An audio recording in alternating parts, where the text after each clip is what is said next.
reasons, I'm not going to continue any further. So, once again, the 5-step process is just a model. It does not mean that a consumer will go through all 5 steps every single time. A consumer may be very knowledgeable about a particular product category, so they may skip a step. Okay? So let's assume that you're looking to purchase shampoo. Now, your shampoo, that the one you're using, this particular brand, this particular flavor, whatnot, hopefully you don't taste it. The aroma, okay, of the shampoo, we'll put it that way. You've been buying it for the last 2 years. But guess what? It ran out. You need it, okay? And what are you going to do? You have a problem now. So now you're going to have to go and buy it. Now, because you have already been using the same shampoo for the past 3 years, you're very happy with it, chances are you will continue to buy it. So right at the bat from product recognition, you jump right to purchase decision. Because you know what you're going to buy. It's just a repeat purchase. You're not going to be looking at a competitor unless you're seriously looking for one. Otherwise, you can skip a step as well. Okay. So as I mentioned before, as you go through the 5 steps, you will always be inundated by a number of influences. Alright, so factors influencing consumer buying decisions. Our decisions are never that simple. It's usually implicated by internal and external influencers. Let's take a look. So we're going to go through all of these right now. Okay, the first one that we're going to go look at is psychological factors. So that would be this one here, psychological factors. When we think about psychological factors, the first one is motives. What are the underlying motives that would prompt an individual to do something or to act on something? What you're looking at here is this pyramid. It's actually a very famous pyramid known as the Maslow's hierarchy of needs. Okay, this is Maslow. All right, M-A-S-L-O-W. Now, Maslow has developed this model to illustrate that every one of us will have to go through different levels of needs, okay, in order to satisfy what is it that we want. Now, it always starts at the bottom, so you need to start off with the physiological, which is food, safety, and shelter. If you don't even have that, you can forget about love. You can forget about esteem. You can forget about everything else, right? So at the very fundamental level, you need to have physiological components met. That meant you need to have food, you need to have a safe place to go to, and you need to have shelter. Once again, if you don't have that, then you haven't really fulfilled all the other components. There's no need to think about it, essentially. Okay? At the very intrinsic level, humans have an instinct to survive. So our instinct to survive is so strong, we want to preserve our physiological needs. Now, because we live in Canada, for the most part, we don't have to worry so much about the physiological side of things. Yes, there are disparities in income. There are issues of homelessness, amongst other problems plaguing a number of communities across the country. But by and large, this is not an issue for a first world country like ours. But then as you get to the upper level, you're looking at safety, you're looking at love. You want to suddenly now belong to a social group. You want to feel like you're in a relationship. You want to feel like you're being taken care of, right? And then you move into esteem. So that's when you not only have you achieved the fundamentals, now you want to be recognized for who you are. You want to be known, okay? You want to have a brand. Then, once you've achieved all that, then you get what's known as self-actualization. Self-actualization is a concept that really speaks to really understanding who you are, what your identity is, and how you can translate that identity into your lives. Okay? I'll give you an example of what that can be. Some of you may be religious, or maybe just learning about religion. Okay? But the act of learning about religion and actually following through that, or any type of spirituality, will be an example of self-actualization. Another example, the act of volunteering. Okay. Volunteering is very interesting in the sense that you're not getting something in return except the satisfaction of knowing you've done something good. Okay. That satisfaction of knowing you've done something good is the self-actualization part of this model. In other words, if you don't even have your safety and your physiological needs met, chances are you probably will not be thinking about self-actualization activities. Now, as we move along to the next psychological factors, this one is attitude. An attitude is an evaluation or feeling towards an object or idea. When someone tells you, hey, you have an attitude, okay, you simply just say, do you mean that you think I have an evaluation towards something? Okay, that's basically what attitude is. Now, attitudes can be learned and can also be long-lasting, but they can also change abruptly if you have a very positive or very negative experience. So, extreme experiences can alter one's attitude. Now, when you take a look at this vehicle, this is a Volvo, all right? In your mind, what does Volvo represent? Safety. All right, anyone else? American car? Family. Oh, family car. All right. Anyone else? So our car guy, do you have a thought about this? It's a very strong car. It's a very strong car. Okay. So far we've got family car, safety, and strong car. And that is correct. Volvo is known in the minds of consumer to be a safe car. Okay? They're built to be safe.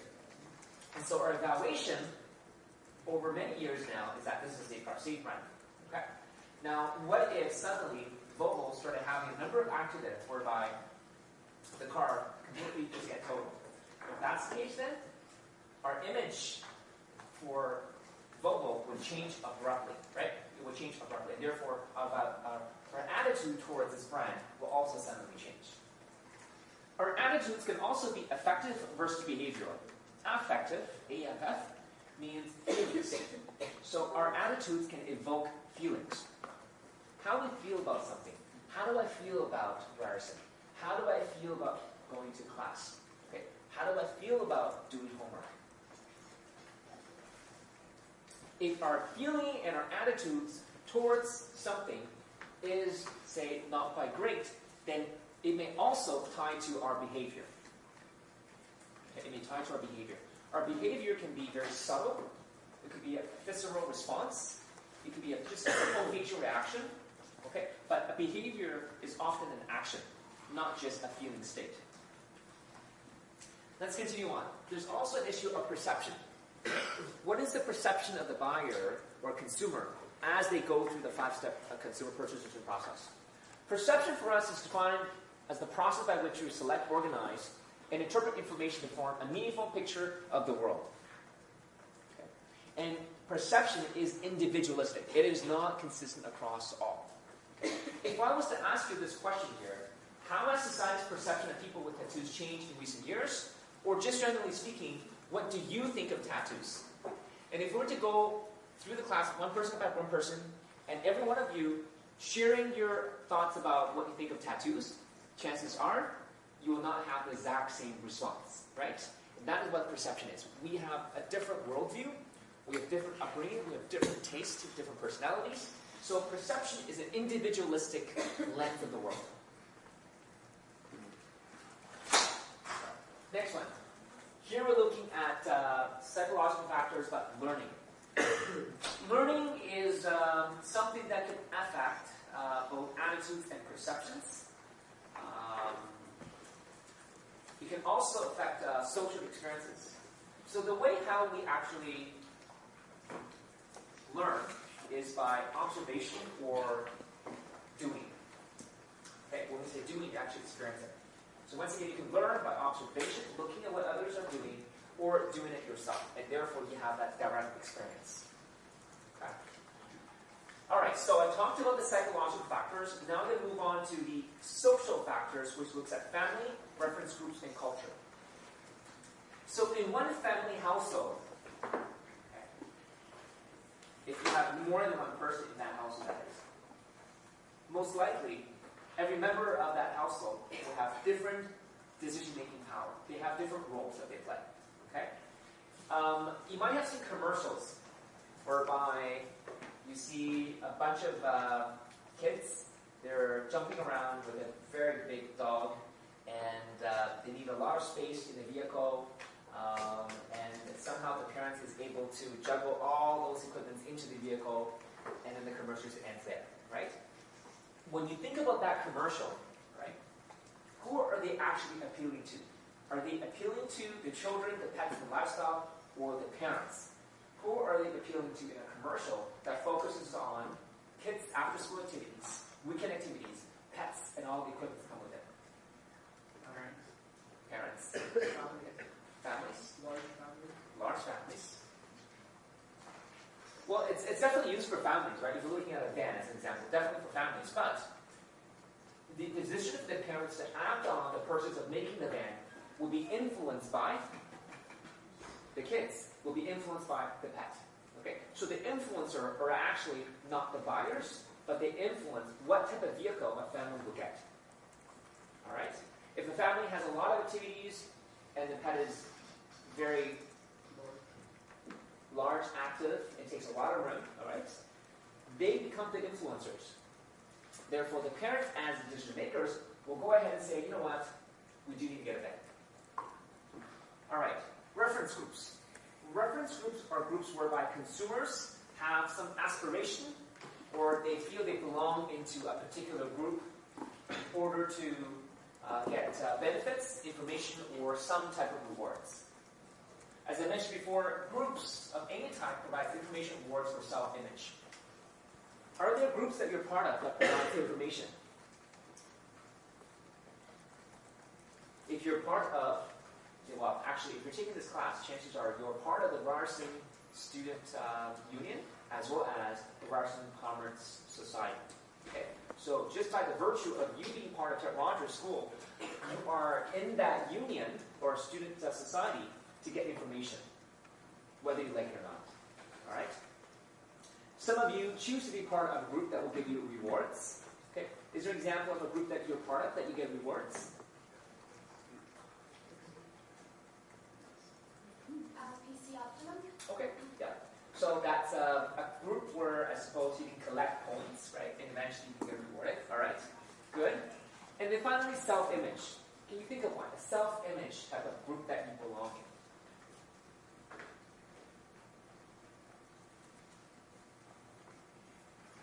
Well, most post-secondary institutions have what's known as the Golden Key Society.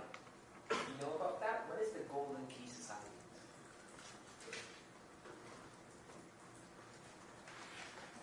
Or the Golden Key Society? Well, the society that known as the Gold Key is meant for students with a GPA of, say, 3.7 or 3.8 or higher. Okay? Depending on the institution that you're looking at. Here, the GPA goes as high as 4.33, but it has a very high threshold, and if you need to have a minimum of that GPA, so to speak, in order to be part of that Gold Key Society. Now, the benefit of being part of that society is that there is reputation.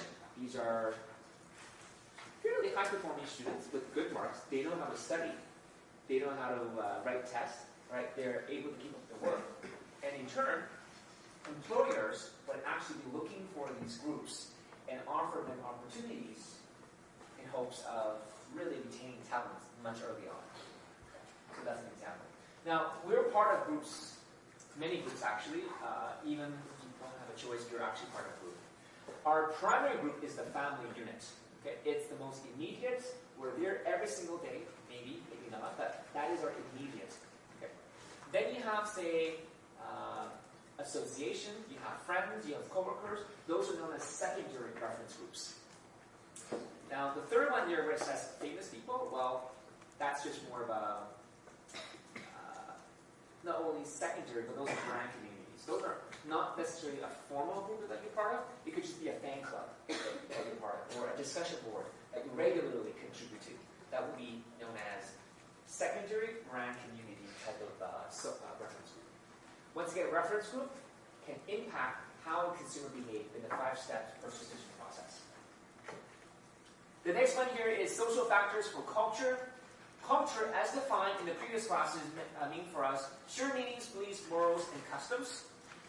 Culture impacts how we think and how we behave. Okay? And therefore, culture really influences consumer behavior. Now, for marketing team, they need to know that yes, there's a global brand, but how they actually implement that brand has to be local effort. All right, so therefore, marketer must understand differences among countries. They cannot just do one of the same thing for every country that they're in if they're international. So here's an example of Lego, and who doesn't love Lego, right? This is a set, and it actually celebrates the every year the Chinese New Year has another animal, right? And there are only 12 of them. But anyhow, this is the one for Year of the Snake. When I look at it far, I would think that it's actually a dragon, but anyhow, this is a very fierce snake. Okay? And so you can see there's even Chinese writing.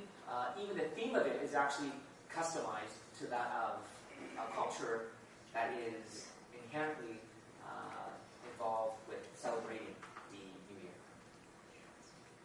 Okay, so we went through the psychological, we've talked about the social, now let's talk about the situational factors. The first one there is reasons for purchase, shopping experience, and temporal state. Why do we purchase something? Why do we choose not to purchase something? Okay. A lot of time we buy something, but we actually don't need it. There's no need for it. But we have an inherent desire to get it because, number one, maybe we want to fit in. Maybe we want to look like what's in the model image. Maybe we want to look like the person that's on the mannequin, all right? So we have a desire that prompts us to make those purchases. Shopping experience. If our experience is very, very positive, it may actually expedite the purchase process. But if our experience isn't so great, what happens is then we might decide to retreat. What that means is we may not actually close the deal. We may end up shopping elsewhere. That would be an example of a shopping experience. And finally, temporal state. Does anyone know what this means, temporal state?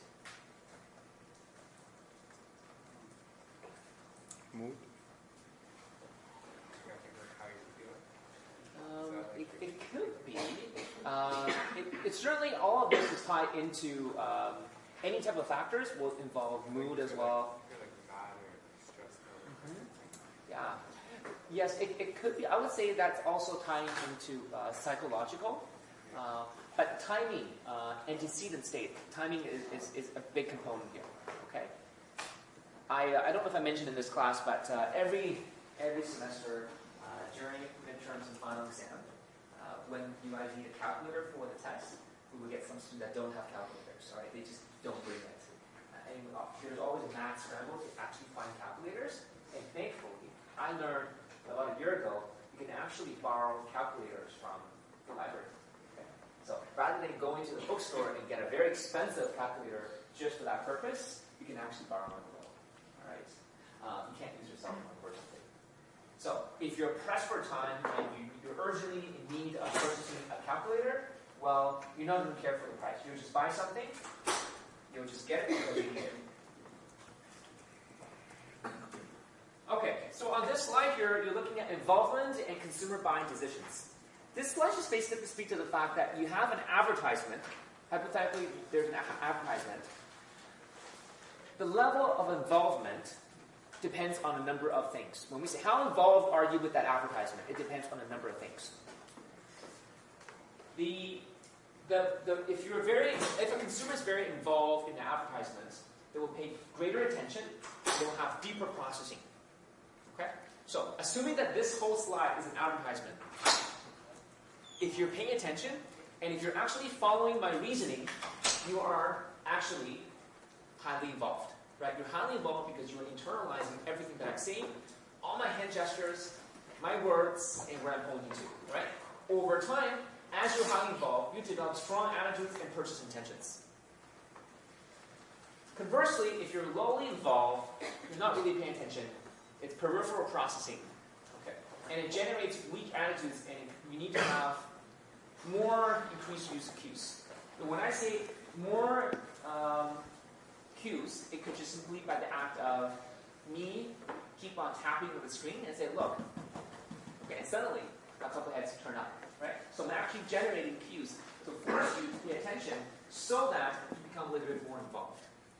Therefore, it is the marketer's job to try to get the attention of the consumers to behave in certain fashion, but they need to really manage the spectrum of highly involved potential buyers versus a lowly involved buyer.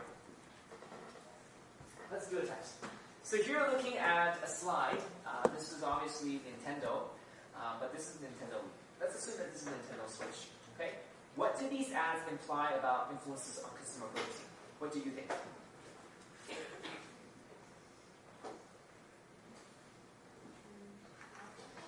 Eye contact. So they're very engaged. They're really paying attention to their games, right? For sure. So there's a level of engagement. But more specifically, what type of engagement? Yes. Any age group, I like that. You can see you've got teenagers, you've got younger kids, you've got older people. Everybody. It's a family affair, right?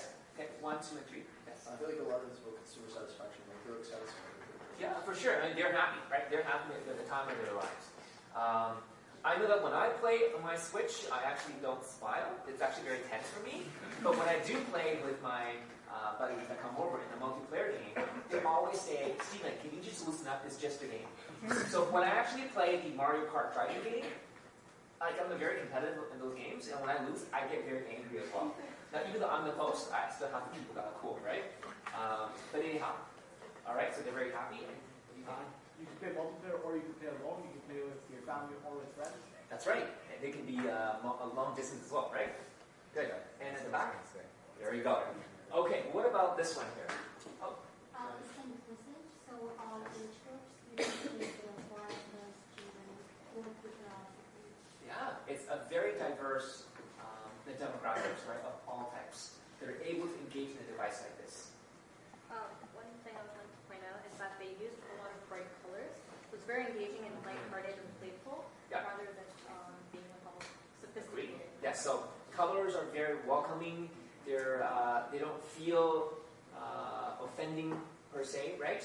So just by the act of doing this, what they're trying to do is engage with the potential buyers. They're trying to influence you and say, you know what? Move along the consumer 5-step process and push you closer and closer to the actual purchase stage. The more inviting and the more involved they get your attention, there's greater chances of a sales conversion. Okay, so this one, some of the meanings here are a little bit silly, but I just want to show you the extent. If you're playing rock, paper, and scissors, if I tell you it's going to be a real rock, paper, and scissors, will you play? Well, no. But it goes to show you that what is PlayStation now? PlayStation it's serious. If you're going to play, you're playing for real. You are going to be very involved in the actual playing. Okay? A system so cool it barely needs games. Okay? So, I think you can see this one as well. So, it's really telling you that PlayStation is a serious gamer console only. And if you're thinking about some fun, simple entertainment, then of course you're going to be playing Wii. You're not going to be buying PlayStation. All right. On that note, we finished off the content from the previous class. Let us get to marketing metrics number 2, and that is percentage change. If you have your sheets, bring it out. If you don't have it, it's on the computer. You can still print it out yourself. But you do want to take your notes as necessary. Okay?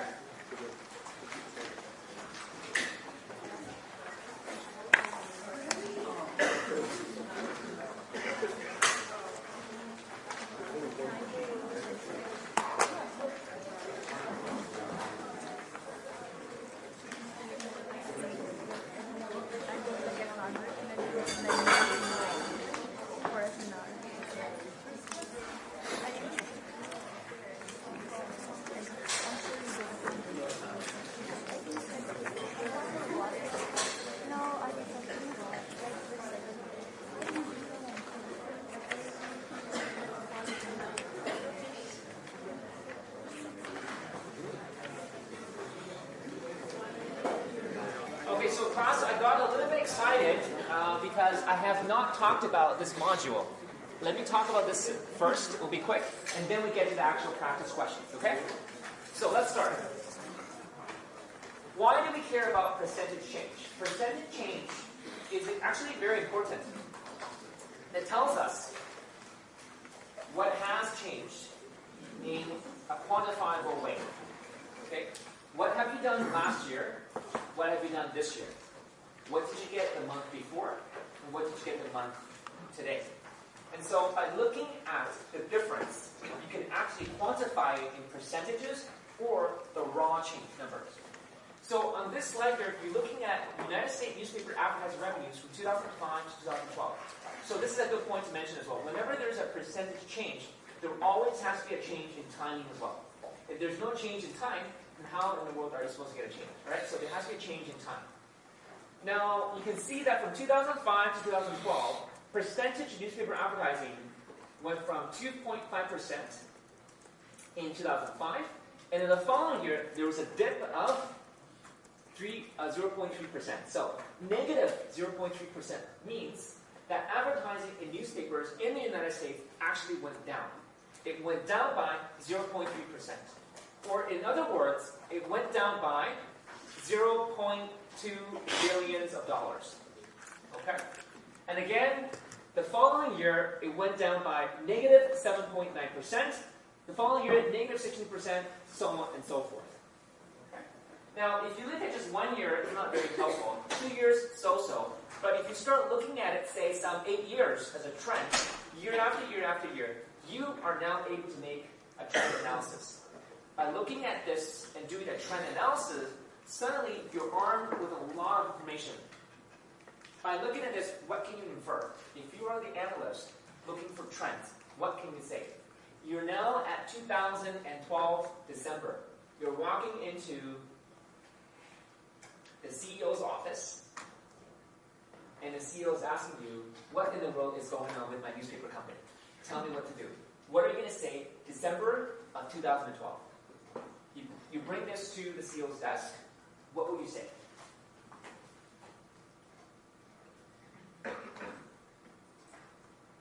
Are you going to say, well, will I get paid because it's not doing so well? Yeah, Any- went down by like a really big dip. For sure, it's going down, down, down, right? And so chances are you will tell the CEO, in 2013, we probably will Not be making that. will be making maybe lesser. Will be a good day if it's just break even as this year, right? But it'll likely be break even or lower, as forecasted in, say, the last 8 years. Okay? And we're armed with that information because it's a very powerful stats to show you percentage change year after year after year. Okay? And then at that point in the boardroom, it's not just good enough to say, well, the company will continue to lose money. You don't want to just end there. What do you want to do now? You want to make recommendations for how the company can survive and weather the storm in light of this change. Now that's where the big bucks come in. Okay? All right. So let's go to example number 1. Last year we did $300,000 in sales. This year we did $400,000 in sales. Some of you are math whiz. You can already do the percentage change. But let's do it in a very simple way. The formula is percentage change equals to new amount minus old amount. New amount minus old amount divided by old amount. If you don't multiply by 100, what do you get? That's right, you get a decimal. And therefore, you have to multiply by 100 to get into the actual percentage, which would be out of 100%. Therefore, let's plug in a number. So, 400,000 is the new amount. Old amount is a 300,000 divided by 300,000, giving you a grand total of 33.3. 33.3. Simple. Next. Last year we did 300,000 in sales, and this year we did 150,000 in sales. You can tell it's already a decrease, and you can guess how much that is, because this is a perfect 50%, right? So by putting the numbers in there, plugging into the formula, you get minus 50%. Do not make the mistake of if it's positive or negative. You have to indicate it in there. If you just write 50, I'm not sure if you actually will get any marks for it, because there's a difference with 50 positive and a negative 50%. So on the midterm and the final exam, you can do all your notes and all your work on the test paper, but unfortunately, it's multiple choice. So at the end of the day, your grade is contingent on choosing the right option. You will not get part marks. Okay, you will not get part marks. The beauty is that as we add on to the number of formulas, you get that formula sheets to work with. All right. So at this time, there's no quiz. This is the wrong password. This is the last week. Okay. All right. Let's move along by actually trying it out. Okay. So let's do it.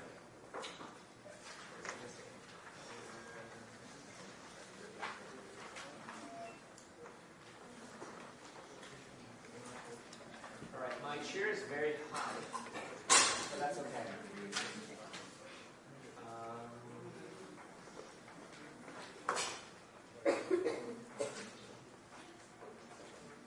Okay, can you all see this? Yes. Great.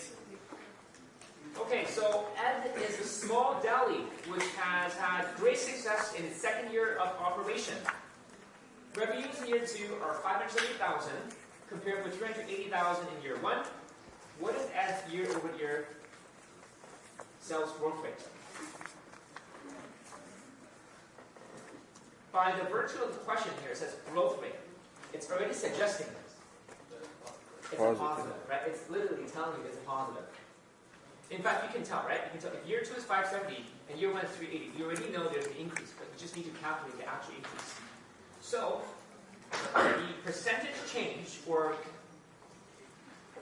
year-over-year growth rate, year-over-year sales. Well, we can see it. You can't let me know. Equals to the formula that we've just learned. Okay, we have to take year 2 minus year 1 divided by year 1 times 100. Therefore, you've got 570,000 minus 380,000 divided by 380,000, giving you 0.5. And you can take 0.5, multiply it by 100, giving you 50%. Therefore, the answer is the year-over-year sales growth is 50%. Okay, it's a very simple one.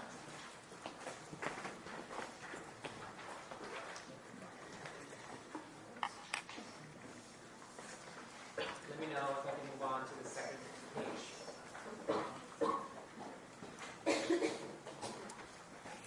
Alright.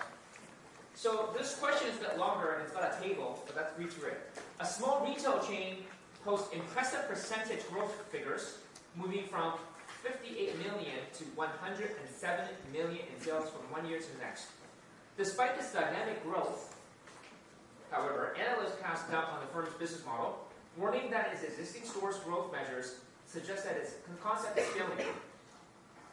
Based on the chart below, and assuming that stores were open on the first day of years 1 and 2, what is the retail chain's year-over-year sales growth rate? What is the year-over-year sales growth or decrease for each store as appropriate? What is the same store existing and non-expansion year-over-year growth? All right. So for this question, it's actually multi-steps because it's asking you to calculate year 1 and year 2, right? And then comparing with stores as well. So we need to break it down into multiple steps.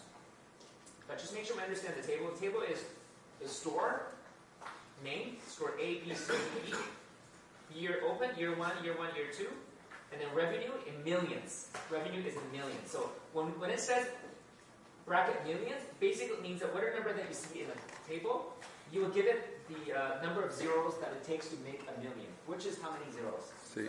That's right. Okay, 6 zeros to make it into a million. Same thing for this. Revenue in year 2, revenue in year 1. Alright? So a lot of information given to you already. So let's start with the chain. Okay, so chain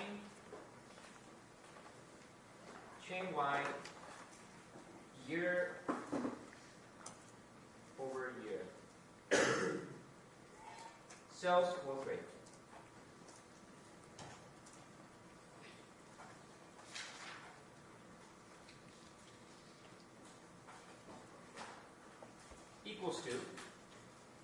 year 2 minus year 1, as we learned, divided by year 1 times 100. Okay? That amounts to 107, right? It's given here, minus 58 divided by 58.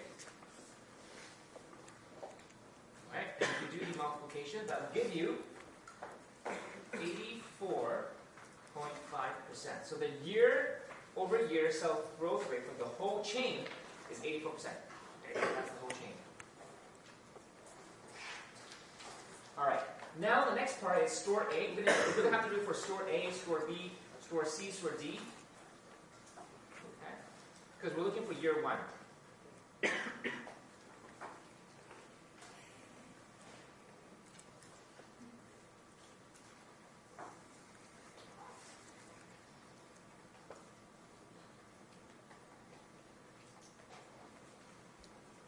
Okay, so how do I get 9 minus 10? Because store A, right, if you take a look, right, year 2 is 9, and then year 1 is 10, so 9 minus 10.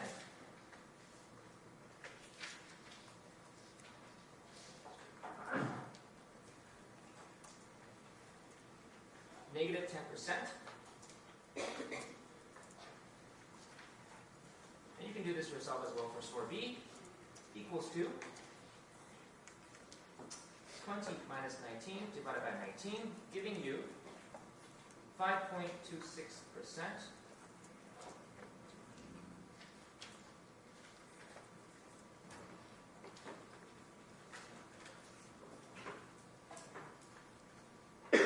Store C, $15 minus $20 divided by 20, giving you negative 25%.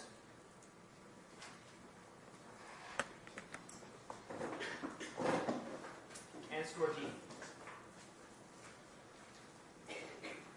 Store D is equal to 11 minus 9 divided by 9, giving you 22.2%.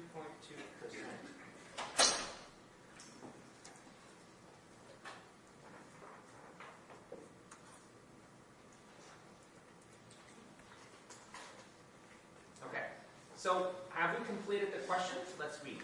So I know you guys are copying it down. So let me read the question. The question asks you, what is the retail chain's year-over-year sales growth rate? We answer that. What is the year-over-year sales growth or decrease for each store as appropriate? We did that as well, because we did it for A, B, C, and D stores. The last question, the last sentence in that paragraph is, what is the same store, remember, existing and non-expansion, year-over-year growth? So for that, we have to actually combine it a little bit. So, same store year 1 equals to $10 plus 19 plus 20 plus 9, right? Because you can, if you look at the table, you can add it all together. That will give you 58 million.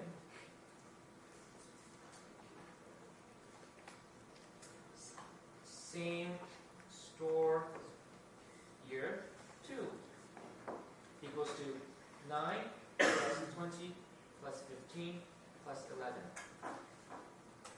Only for year 1, giving you 55 million.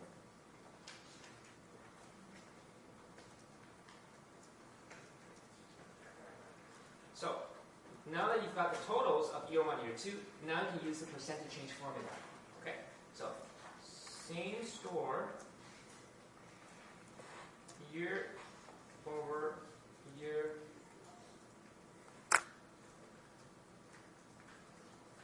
equals to 55 minus 58 divided by 58 equals to negative 5.17%.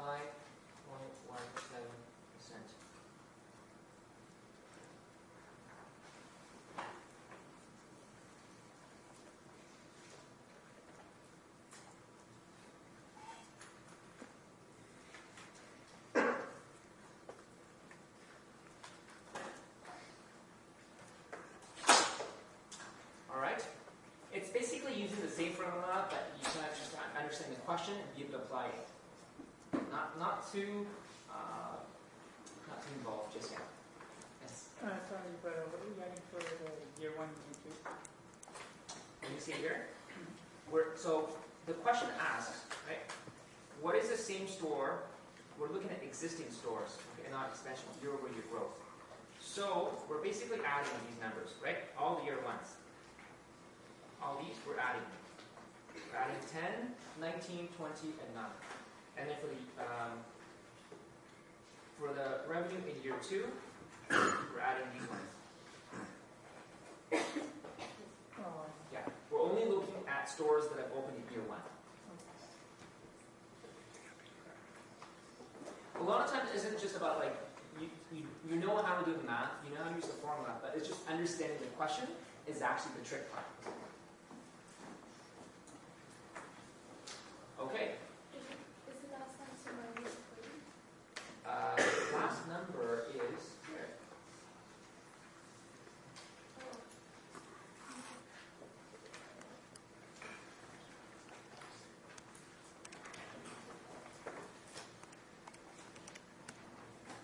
Okay. Good? Yes. I think it's good to have 2 decimals, but you look at the question. If the question options say are rounded, then maybe you can also round it as well.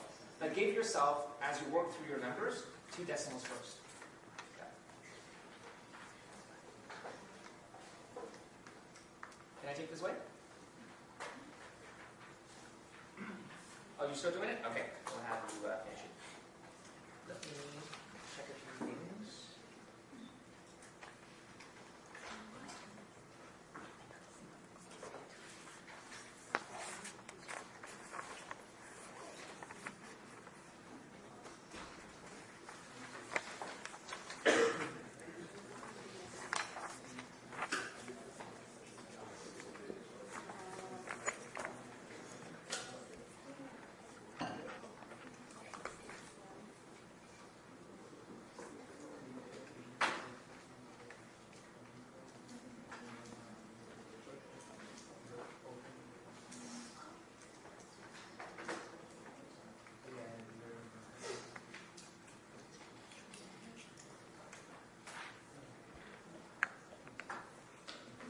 Good?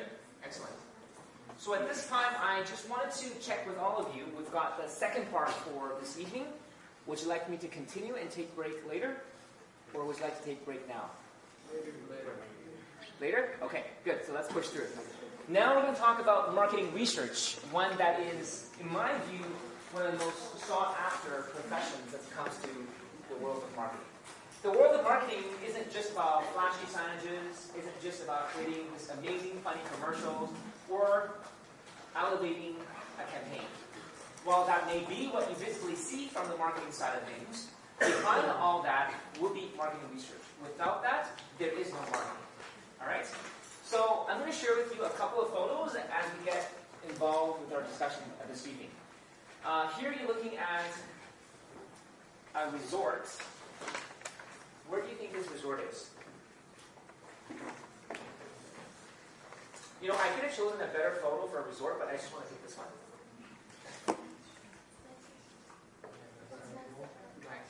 Yeah, this is Cancun.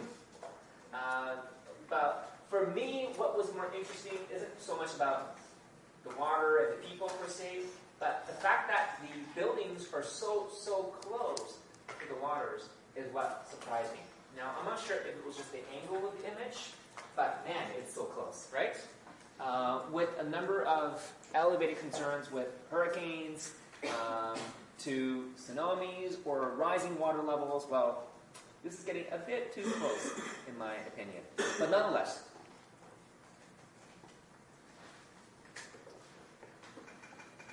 when, say, a travel agency create vacation packages, let's say Expedia, they create these vacation packages to go to Cancun, all right? Why do they package it this way? Why would they say, if you go there for 1 week, you'll be staying at this resort, it's $1,000 for the week, food, accommodation, everything's provided, including airfare tickets, all provided, okay?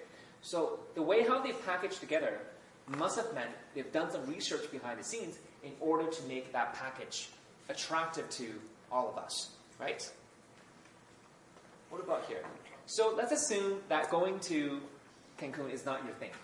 You don't like waters. What about going to, I think of Buckingham Palace? That's right, Buckingham Palace. I want you to kind of just visualize this. I know you're sitting here right now, but look at how small these people are. These people are tiny, right? Look at the size of the gates. You can see how big the gates are. The gates must be expensive as well, but anyhow, it's heavily guarded. So, what is the Buckingham Palace?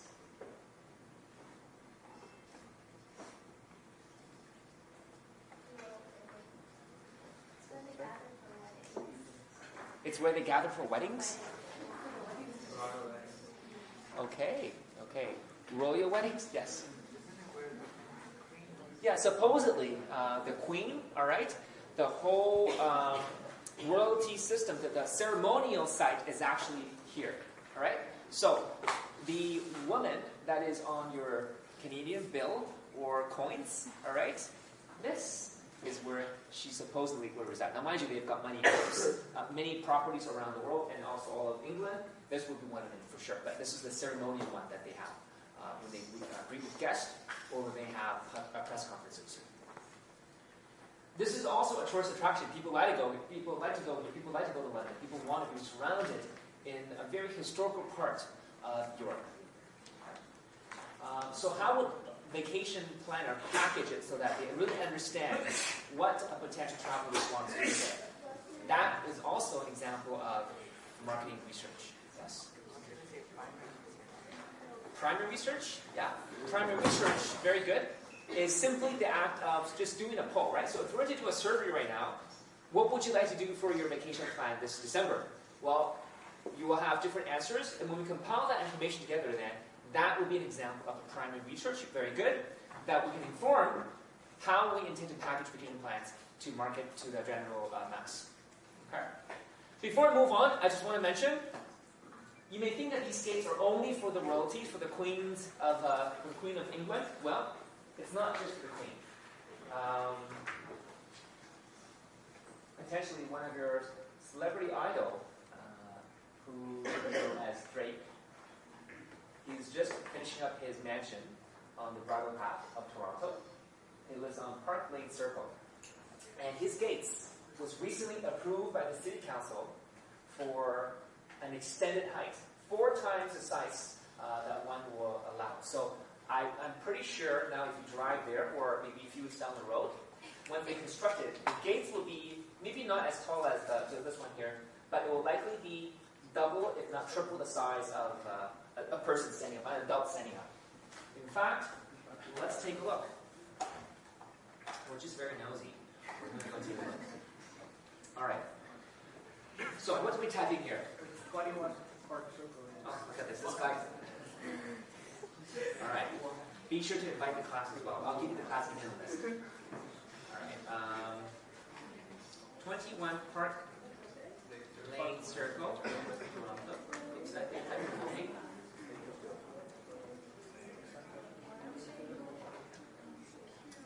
All right. So this is not fully constructed, but this was just in the May of 2019, and you can see that. If I zoom in, right, you see this guy? This is an adult, right? Look at this guy, also an adult. They're not small, okay? And look at the car, and look at the size of the columns. Look at the extent of the gate. Yes? I mean, let me just. There's better pictures on National Post. Oh, very good. You do read the newspaper, because I did ask who read newspapers, and he said you. Excellent. Well, look at this. I mean, this is as big as I can actually magnify. So you're standing here, and you're like, whoa. Go on to National Post, it'll show you. Like there's Sir, just type in Drake's gates at his house. yeah, there's like a scale. He's standing there. Oh, that's the way. Okay. Type in Drake's gates at his house. They're having this. There you go. Yeah, the first one. Not that one. Yeah, Okay. Wow. This one is actually, Go down. I think it's just as big as the fucking Palace gates. spent $1 million on trees. $1 million on trees. I've read this article as well. Look at that, eh? You know, class. So when you want to buy trees, if the trees are small, they're cheaper. Okay, they're actually very affordable. But if you get trees that are mature, they're expensive. Look at how tall the trees are, which meant that they must have purchased all mature trees. That's impressive. Okay, there you go. Drake was actually here on campus maybe about 3 years ago, 4 years ago. He had a free concert. I think it was free. It blocked off Yonge and Gould Street, that whole intersection. Keep going down, there's nicer things. This guy's now just keeping it down. Yeah. Is that his background? It does more than just the Wait, no, I think this might be a different home. Gosh, so That's his home. it's a back here. Down the back here. Okay, well, That's one small portion. that's one portion. Okay, well, work hard, class. Monday United now SQ. Okay. All right, let's get back into it now. I don't even want to go anywhere. Over mountains. Okay, by the gates. All right, from Cancun to Drake's Gates to IKEA. That's right. So IKEA's got all these furniture. Whenever you buy IKEA furniture, such as a chair, they usually have a name, right? They have a designer that designs it. So when they design something, they obviously need to think about what the a popular public would want to see.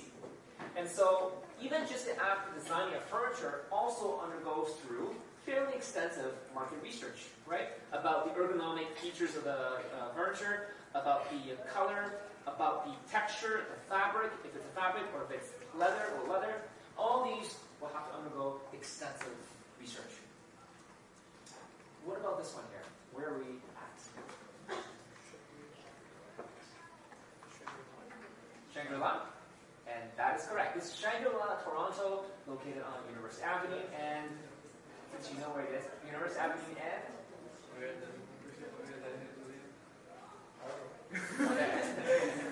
I think it's St. Patrick or something like that, like Richmond or something like that. Anyhow, this is the lobby of Shangri-La. Shangri-La is a 5-star hotel, and it's also a residence on the top. But what do you think of the design here?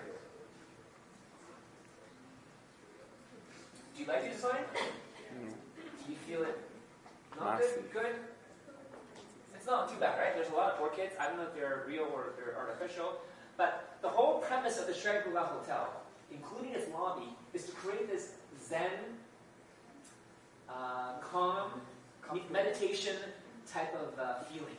Okay? It's everything about the texture, the wall treatment, etc.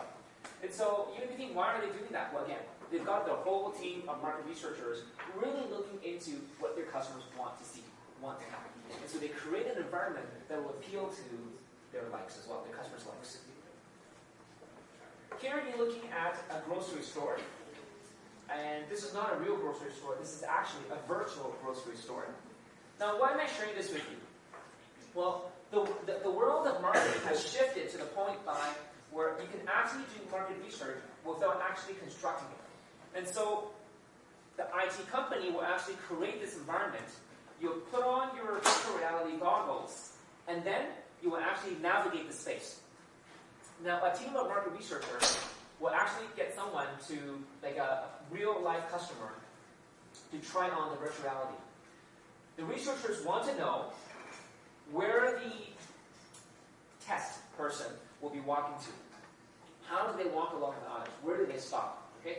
Are they reaching for products that are largely beige? Are they reaching out to products that are eye level? Okay? What do they look at? What do they touch? So they study those patterns and those frequencies extensively in order to design the product packaging and also the layout of the stores. Okay. Again, that's another example of market research, but a very innovative one. Moving on to not just retail stores, also vacation or tourist attractions, companies selling vacation packages, they actually create virtual realities for their customers and say, you know what, before you go to Cancun, if you're not quite sure whether to go to Bucket Palace or Cancun, put this goggle on and you'll be on a live tour. Okay, so it's not live, but it's as live as it gets. And just with that, they're able to increase the level of sales conversion much faster than had they just show pictures or videos. Okay? Because virtual reality is really quite realistic if you put your mind to it as well.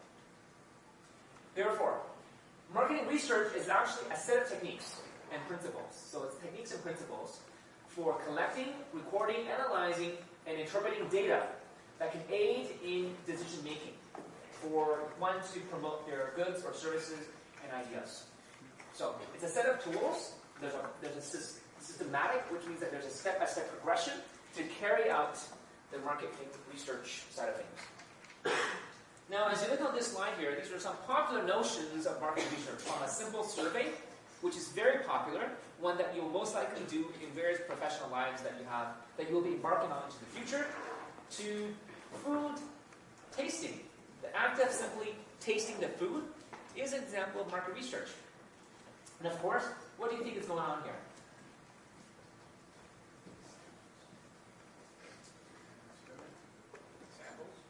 More samples, potentially. But in this kind of example, we're talking about controlled focus groups. So controlled study. What that means is there are researchers sitting outside the room.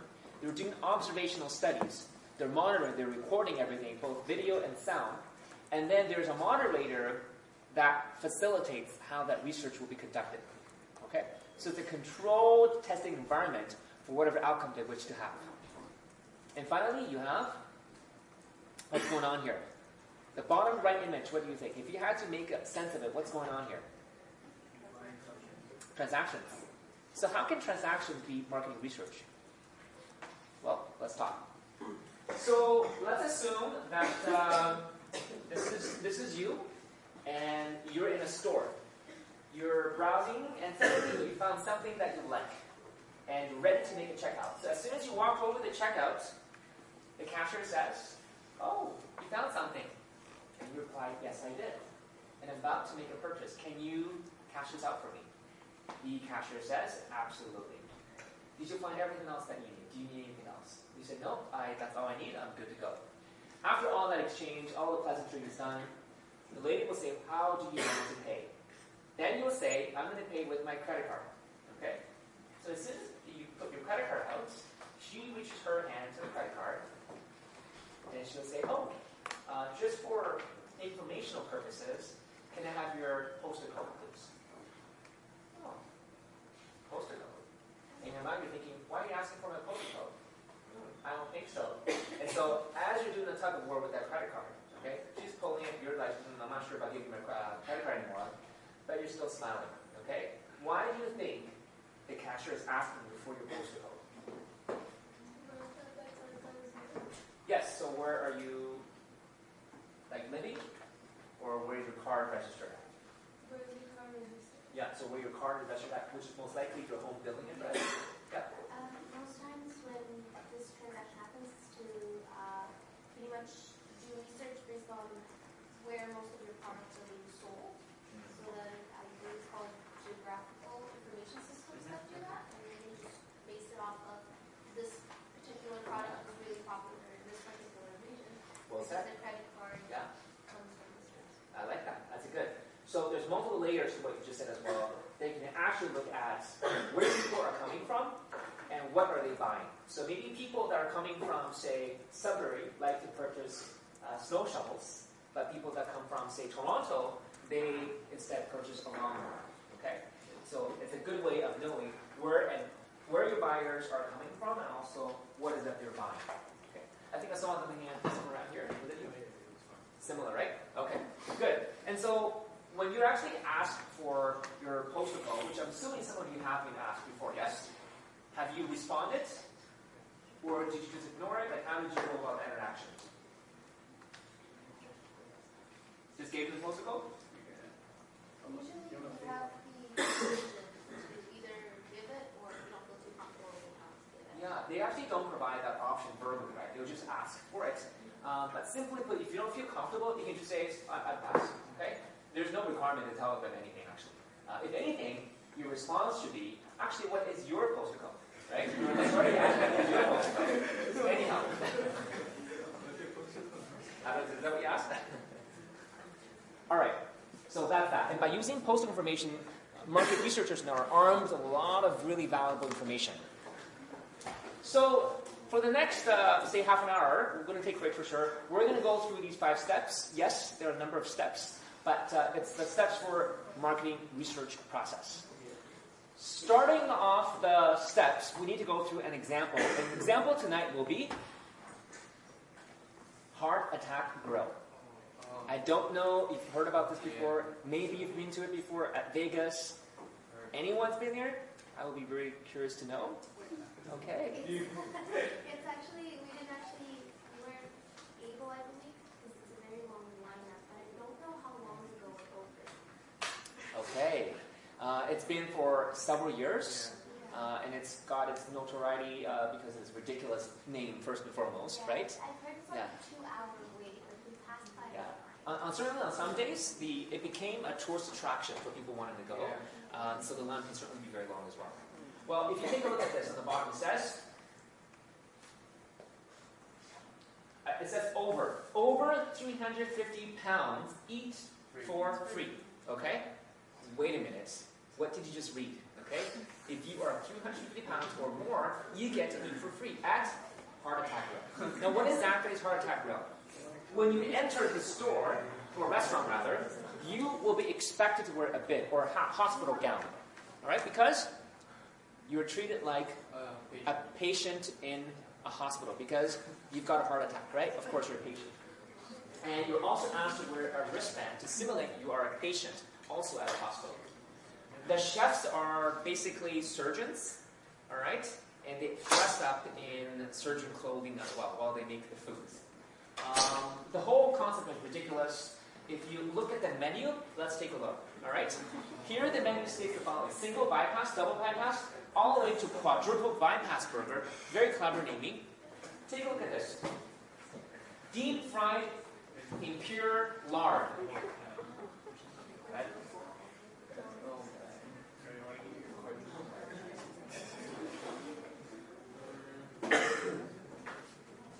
Whipped cream flavored vodka. So you're actually just drinking whipped cream.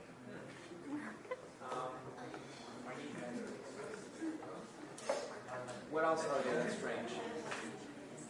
Anyways, this is not a complete menu, okay? It actually goes, oh, look at this. Butter fat shake. So the whole thing is also filled with butter. Wow. Okay? Just think about the intensity of the food that you're eating. What does it look like in real life?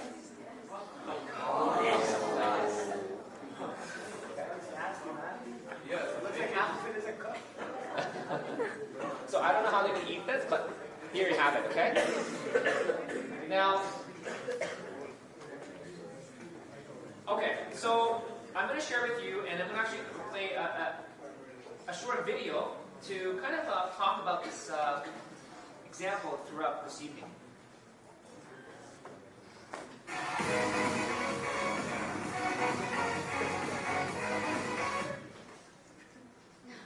What up, guys?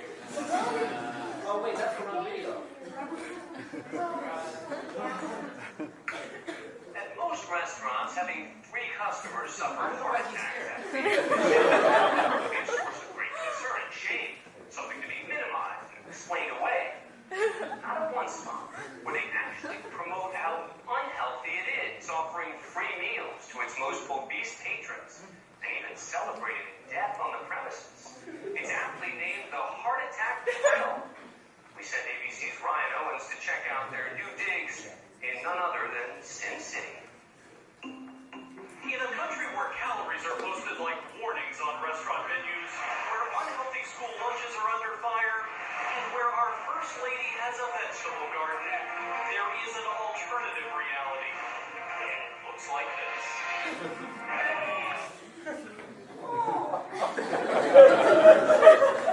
Okay, I was not expecting this commentary. I was just only contributing.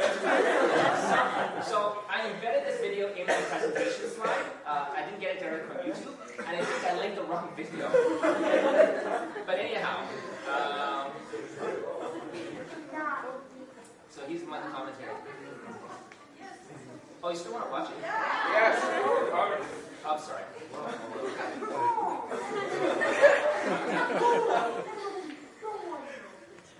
wonder why it's called a heart attack.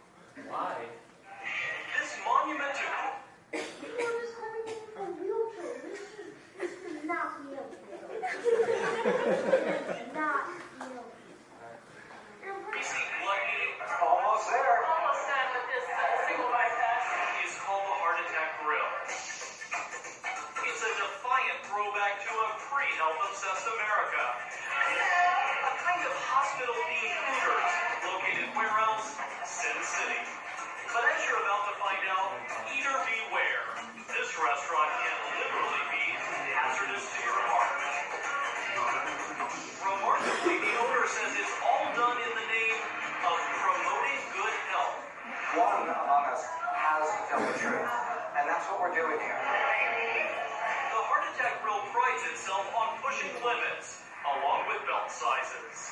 Diners must wear hospital gowns. People 350 pounds plus eat free.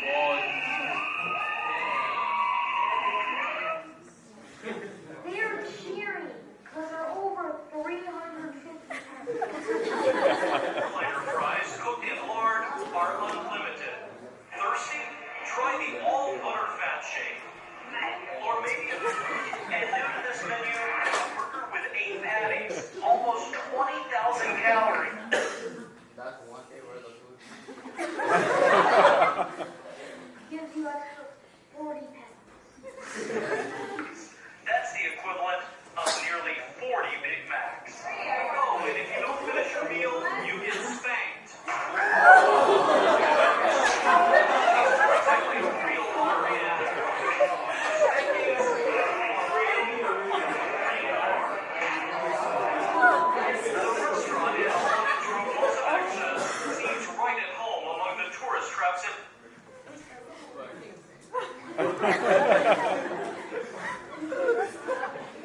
Paddle, you do not finish your meal. What happened?